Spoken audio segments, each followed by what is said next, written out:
Welcome back to SanKom Mind Spa, the place where we try to declutter your mind and provide an unbiased view on various personality development topics and try to keep you motivated.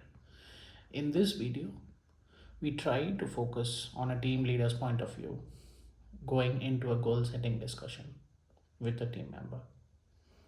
Being responsible for the career of not only your own, but the careers of all employees working in your team is a huge responsibility indeed.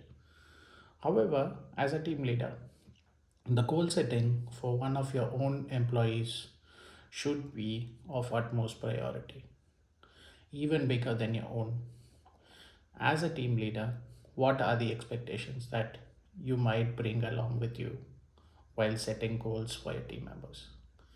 We are just talking goals, not the wish list of how your team should be or how your team members should think, but what your expectations could be of your team members during the goal setting discussions.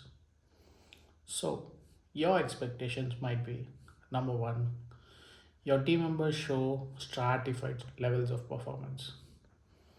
This way, it's easy to strategize their goals for the following year. Number two, your team members are always ready to run the extra mile. Good to set stretch targets and paint a rosy picture to your managers. In the process, idea could be to show that climbing Mount Everest and beyond can be a breeze under your leadership and you can make it possible. Number three, your team members accept all goals requested by you. Remember expectation number two and this expectation are very different. Number four, your team members share your vision in full. Easy to get their approvals and nods to set targets together. Number five, most important of them all, your team members do not expect goals that will demand a promotion or huge salary increase if the goals are completed. As always, we try to take an unbiased view on this topic so that it benefits you as a professional and as a person. Going on, what criteria should you then bring into goal setting discussion with your team members? Number one, be unbiased. Carrying a bias into the goal setting discussion is a bad thing to start with. A bias could be anything from judging by their behaviors in the recent past. Remember, humans in general have a strong bias to recent events and encounters. It could be very trivial event, but they do hold a strong influence. Such bias is generally bad in a goal setting discussion and has the possibility to skew the goals in more ways than one. So be unbiased. This is number one. Number two, no two employees are the same. Please understand that employee A cannot perform to the standards of employee B from the same team, even though they might have similar experience and come from similar academic backgrounds, even if they were identical twins who scored the same marks in university, had the same jobs, had the same experience, they will be different. Acknowledge differences. Number three, a goal must always be realistic and measurable. This golden rule applies to both the employee and the team leader. Setting an unrealistic goal might look like gold on paper. However, the old proverb holds good here. All that glitters is not gold. A measurable and realistic goal gives you, as a team leader, opportunity to track the progress and also suggest corrective actions to your team member.